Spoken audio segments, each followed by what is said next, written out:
أن يشفيهم. نسأل الله العظيم رب العرش العظيم أن يشفيهم. آمين يا رب العالمين. Alhamdulillah kaum muslimin rahimakumullah. Kita lanjutkan pengajian tafsir Al-Quran satu hari satu halaman. Dan kita sudah sampai pada halaman 98. Surah An-Nisa ayat 122 sampai 127 insyaallah ta'ala. أعوذ بالله السميع العليم من الشيطان الرجيم من همزه ونفخه ونفثه والذين آمنوا وعملوا الصالحات سندخلهم جنات تجري من تحتها الأنهار خالدين فيها أبدا وعد الله حقا ومن أصدق من الله قيلا ليس بأمانيكم ولا أماني أهل الكتاب من يعمل سوءا يجز به ولا يجد له من دون الله وليا ولا نصيرا ومن يعمل من الصالحات من ذكر أو أنثى وهو مؤمن فأولئك يدخلون الجنة ولا يظلمون نقيرا ومن أحسن دينا ممن أسلم وجهه لله وهو محسن واتبع ملة إبراهيم حنيفا واتخذ الله إبراهيم خليلا ولله ما في السماوات وما في الأرض وكان الله بكل شيء محيطا ويستفتونك في النساء قل الله يفتيكم فيهن وما يتلى عليكم في الكتاب في يتامى النساء اللاتي لا تؤتونهن ما كتب لهن وترغبون أن تنكحوهن والمستضعفين من الولدان وأن تقوموا لليتامى بالقسط وما تفعلوا من خير فإن الله كان به عليما. Alhamdulillah Rabbil Alamin. Allahumma arhamna bil Qur'ani amin. Pada ayat-ayat yang kita baca ini ada beberapa kata yang bisa dibaca dengan dua bacaan. Yang pertama pada ayat 122 tak ketemu dengan sin, ini bisa dibaca idgham. As-salihati sanudkhiluhum menjadi as-salihas sanudkhiluhum. Kemudian asdaqu, ini shadnya boleh dibaca isma, yaitu campuran antara shad dengan zain. Waman azdaqu, waman azdaqu. Kemudian amaniyikum dan amaniyi, ini tasydidnya boleh dihapus menjadi bi amanikum wala amani. Kemudian ayat 124 seperti biasa ya, wahwa wahwa. Ini di semua tempat ya. Demikian juga yadkhulun boleh dibaca yudkhalun. Kalau yadkhulun masuk, kalau yudkhalun dimasukkan. Kemudian pada ayat berikutnya 125 berulang lagi wahwa. Kemudian Ibrahim di sini bisa dibaca Ibrahim, tapi tidak semua tempat. Jadi jangan semua tempat dibaca Ibrahim, salah. Di sini bisa, di tempat lain belum tentu bisa. Demikian juga Ibrahim yang kedua bisa dibaca Ibrahim. Maka mana boleh dibaca Ibrahim, mana tidak, itu ada ilmunya, ilmu qiraat. Kemudian 127 fihinna boleh dibaca fihunna.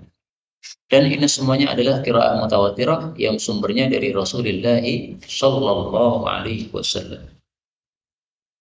Adapun tafsirnya secara ringkas, Allah mengatakan pada surah An-Nisa ayat 122, walladzina amanu, dan orang-orang yang beriman, maksudnya membenarkan dengan hati mereka, wa amilus solihati, dan mereka beramal saleh, yaitu dengan anggota tubuh mereka. Sanudkhiluhum, kami akan masukkan mereka jannatin, kebun-kebun, tajri yang mengalir min tahtiha, di bawahnya al-anhar, sungai-sungai.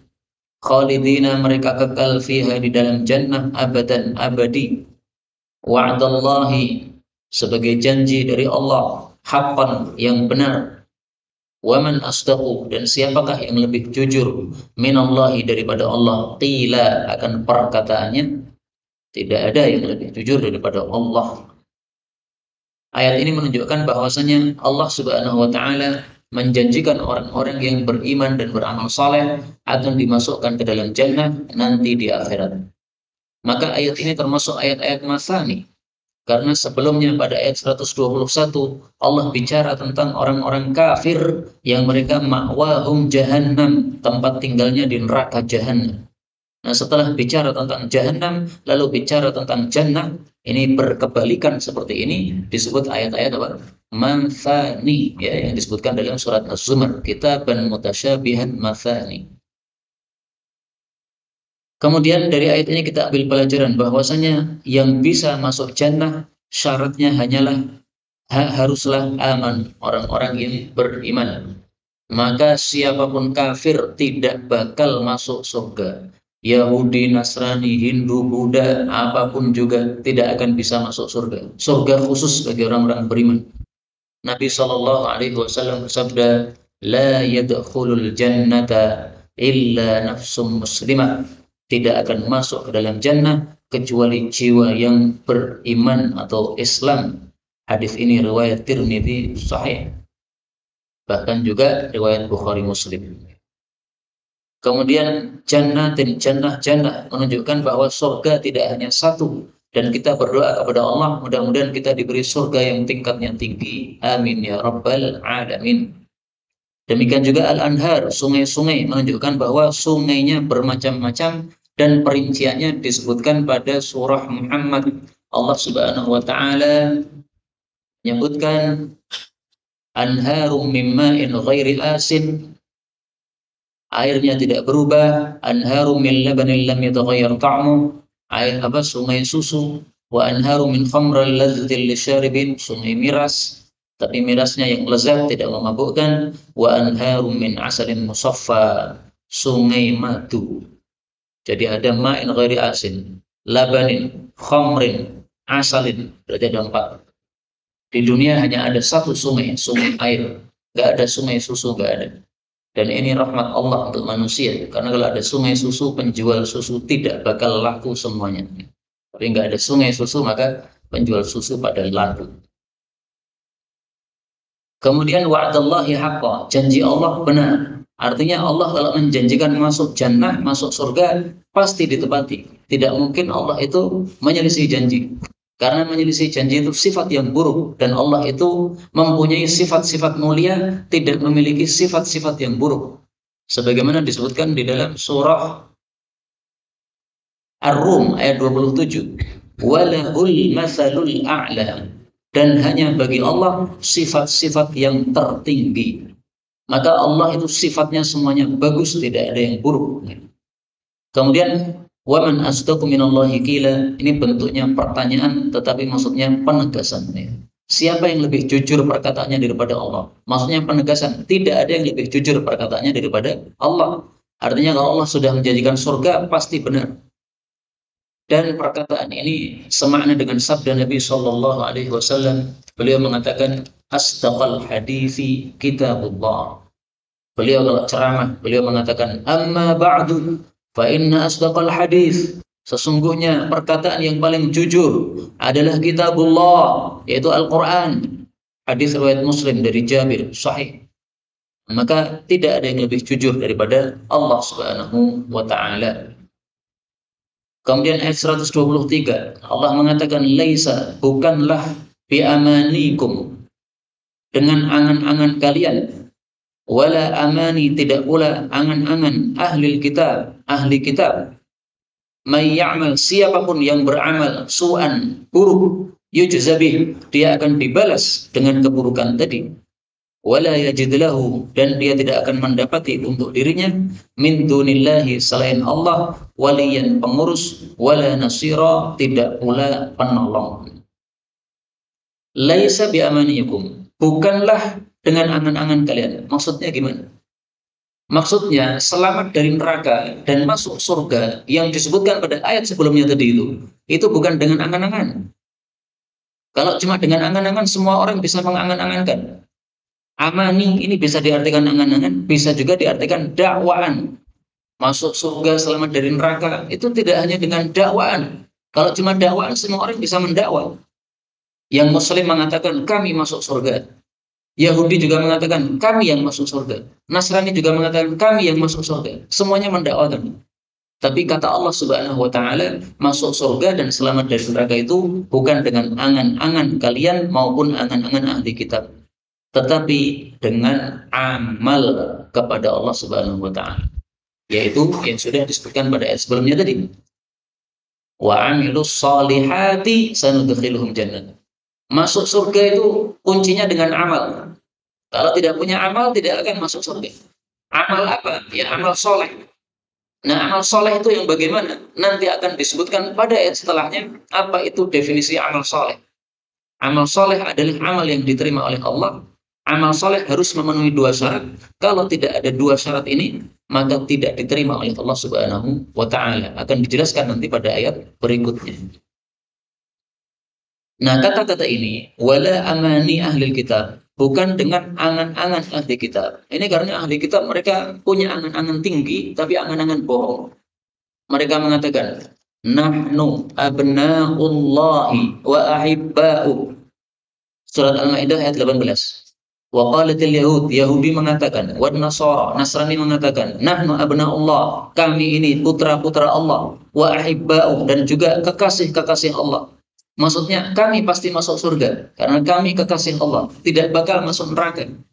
Maka disuruh Nabi Muhammad untuk menjawab, "Qul," katakanlah, "falima yu'adzibukum bidunubikum." Kalau begitu kenapa Allah siksa kalian dengan sebab dosa-dosa kalian? Karena sudah terbukti mereka disiksa oleh Allah. Ada yang diubah menjadi kera, ada yang diubah menjadi babi dan sebagainya. Itu siksa dari Allah Subhanahu wa taala. Ini surat Al-Maidah ayat 18. Maka kemudian Allah menegaskan, siapapun beramal jelek pasti akan dibalas. Tidak peduli muslim maupun kafir. Karena itulah setelah turun ayat ini, para sahabat pada melas semuanya, lesu semuanya. Diriwayatkan oleh Imam Muslim dari Abu Hurairah radhiyallahu anhu, dia mengatakan, tatkala turun ayat, "May ya'mal su'an yujza bih." Siapapun beramal jelek pasti akan dibalas. Maka ayat ini sampai kepada umat Islam dengan sampai yang dahsyat. Maksudnya menyebabkan mereka jadi susah, jadi gelisah.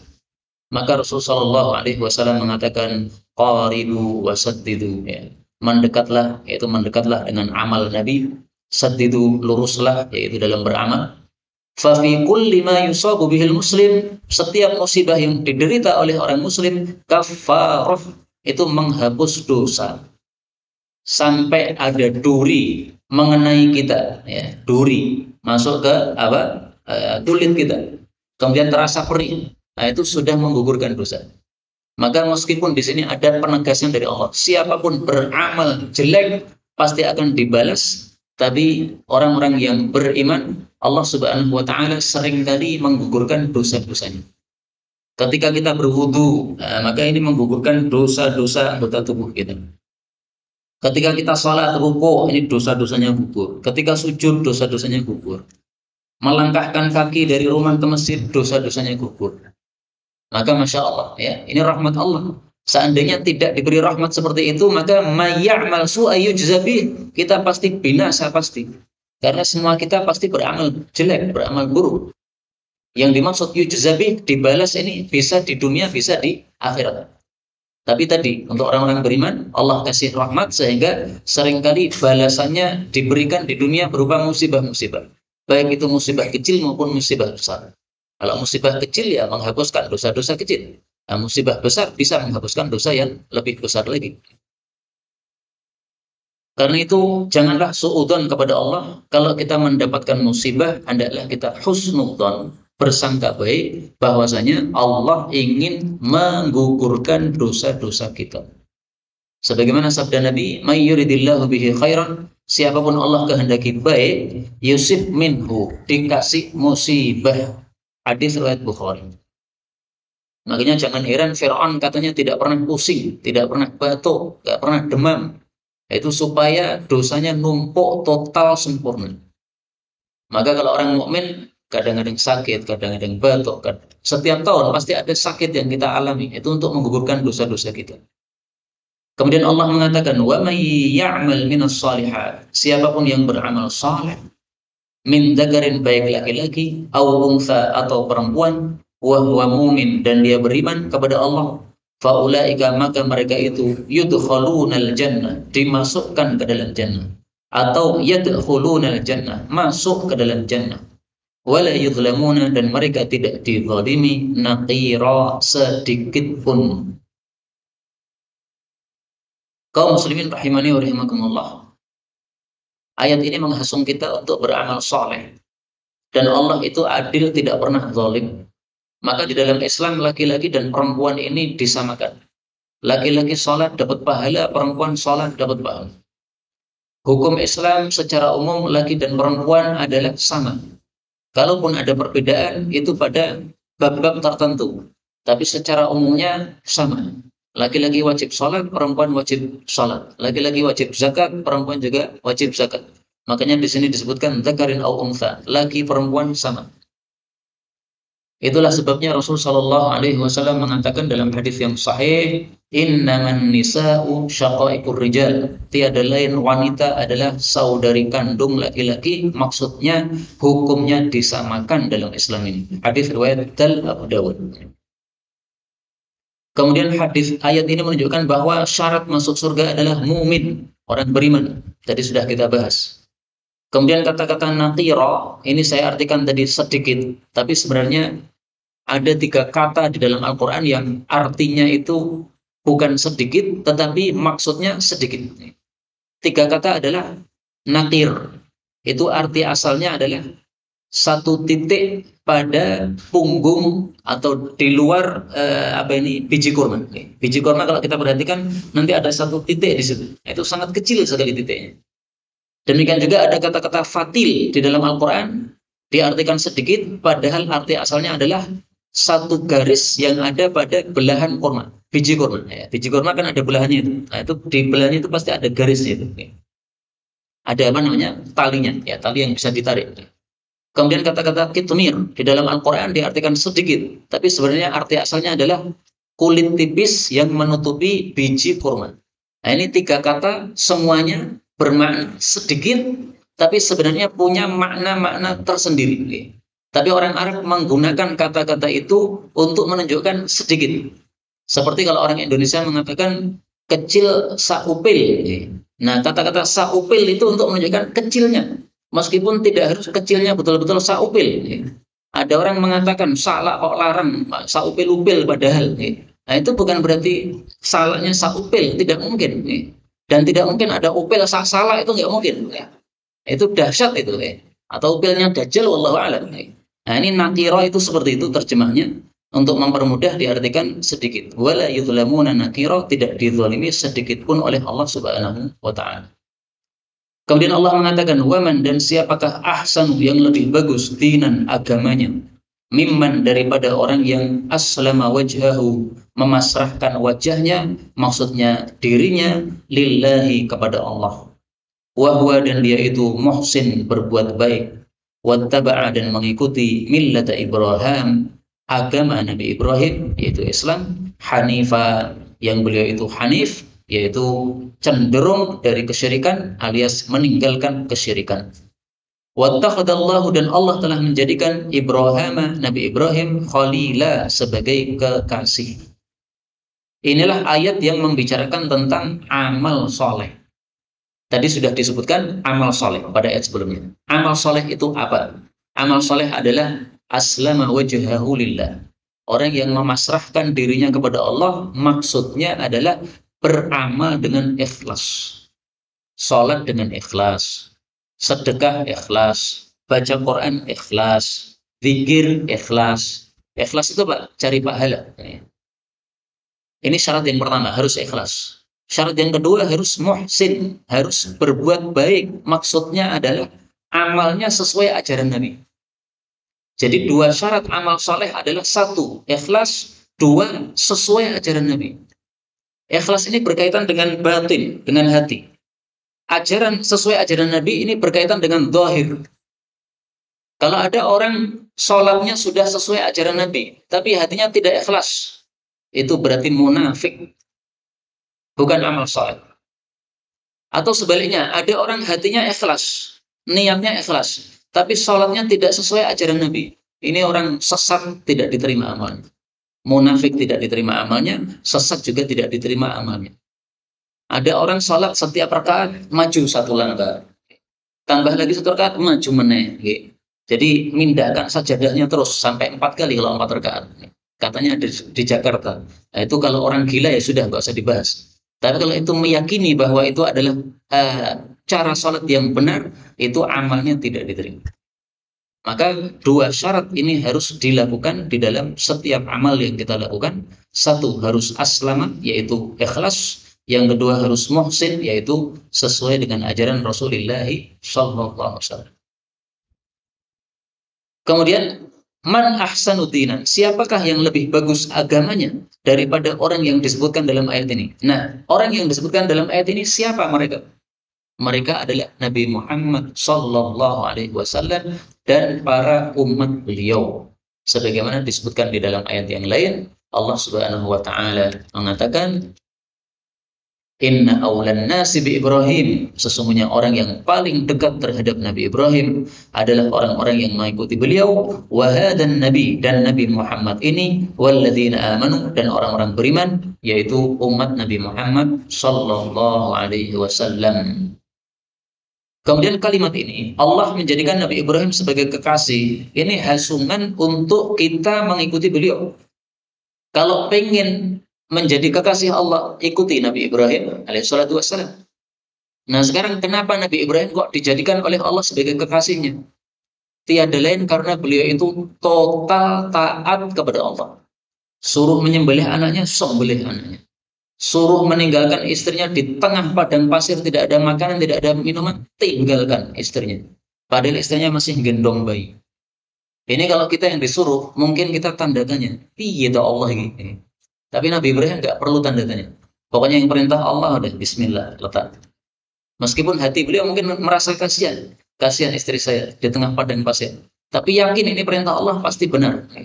Makanya Nabi Ibrahim itu disifati oleh Allah dalam ayat yang lain, kana ummatan qanitan. Adalah Nabi Ibrahim itu satu umat yang tunduk kepada Allah Subhanahu wa taala. Surat An-Nahl ayat 120. Tunduknya itu tunduk total. Semua yang diperintahkan dilakukan. Disebutkan pada surah Al-Baqarah ayat 124. Wa idzi btala Ibrahim rabbuhu bikalimat. Allah uji Nabi Ibrahim dengan beberapa kalimat, maksudnya beberapa perintah. Fa'atammahun. Nabi Ibrahim sempurnakan semua kalimat atau semua perintah tadi. Tidak seperti kita. Ya. Diperintah salat khusyuk, kurang khusyuk. Diperintah baca Quran, seringkali atau kadang-kadang tidak baca Quran. Nah, kita orang yang tidak sempurna taatnya kepada Allah. Marilah kita ikuti Nabi Ibrahim dengan sebab ayat ini. Total 100% taat kepada Allah Subhanahu wa taala. Kemudian Allah mengatakan walillahi, dan hanya milik Allah, ma fis samawati, apa saja yang ada di langit-langit, wa ma fil ardi, dan apa saja yang ada di bumi. Maksudnya semua yang ada di langit dan bumi itu Allah sendiri yang mengaturnya. Berjalannya awan, berjalannya matahari dan sebagainya, turunnya hujan, ini hanya Allah yang mengatur. Maka kalau ada orang-orang sufi mengatakan bahwa di dunia ini, di bumi ini ada makhluk-makhluk pilihan Allah yang bisa mengatur alam, ini ngawur ini. Ini tidak sesuai dengan ayat ini. Walillah, dan hanya milik Allah. Berarti Allah saja yang ngatur, nggak ada yang lain. Meskipun Allah memberikan tugas-tugas, ya, ini ada malaikat penjaga gunung, ada malaikat penjaga awan dan sebagainya, tapi semuanya atas kehendak Allah. Kemudian wa kana Allah, dan adalah Allah itu bikulli syai'in, terhadap segala sesuatu, muhitan, meliputi maksudnya meliputi dengan ilmunya. Maka ilmunya Allah itu mengetahui segala sesuatu, tidak ada sedikit pun yang tidak tersembunyi dari Allah Subhanahu wa taala. Kemudian ayat terakhir Allah Subhanahu wa taala mengatakan, "Wa yastaftunak," dan mereka minta fatwa atau bertanya kepada engkau fin nisa, dalam masalah wanita. Qul, katakanlah wahai Nabi, Allah itu yuftikum, memberi fatwa kepada kalian, fi hunna, dalam masalah para wanita. Wama, dan juga apa yang yutla alaikum, dibacakan terhadap kalian, fil kitabi, di dalam Alkitab yaitu Al-Quran, fi yataman nisa, tentang anak-anak yatim wanita, allati, yang la tu'tunahunna, kalian tidak berikan kepada mereka, ma kutibalahun, apa yang sudah ditetapkan untuk mereka, yaitu mahar, wa targhabuna, dan kalian itu ingin, antangkihuhunna, untuk menikahi mereka. Sampai di sini karena ayatnya panjang, kita jelaskan. Yang dimaksud ma yutla alaikum fil kitab, apa yang dibacakan untuk kalian di dalam Al-Quran tentang anak-anak yatim wanita, itu maksudnya adalah ayat yang disebutkan di awal surat An-Nisa, yaitu ayat yang ketiga. Nah, maka mari kita kembali ke ayat ketiga surat An-Nisa. Pada ayat yang ketiga, Allah Subhanahu wa taala mengatakan, "Wa in khiftum alla tuqsitu," kalau kalian khawatir tidak bisa adil, fil yatama, terhadap anak-anak yatim, fankihu ma taba lakum minan nisa, maka jangan nikahi anak-anak yatim tadi, tapi nikahilah siapapun yang halal dari wanita-wanita selain mereka. Jadi maksudnya gini, kadang-kadang ada orang merawat anak yatim. Anak yatim ini ternyata cantik jelita. Ketika sudah dewasa, maka si perawat anak yatim ini ingin menikahi wanita tersebut. Tapi karena dia sudah merawatnya bertahun-tahun, maka dia ngasih mahar yang tidak sesuai dengan level dia. Misalnya, wanita seperti ini, cantik seperti ini, level maharnya misalnya 100 juta. Tapi karena dia sudah merawatnya bertahun-tahun, akhirnya hanya dikasih 50 juta atau 10 juta. Nah, ini berarti zalim. Ini berarti khiftum alla tuqsitu, khawatir untuk tidak bisa adil, yaitu dalam memberikan mahar yang selevel mereka. Maka oleh Allah dilarang, jangan nikahi mereka.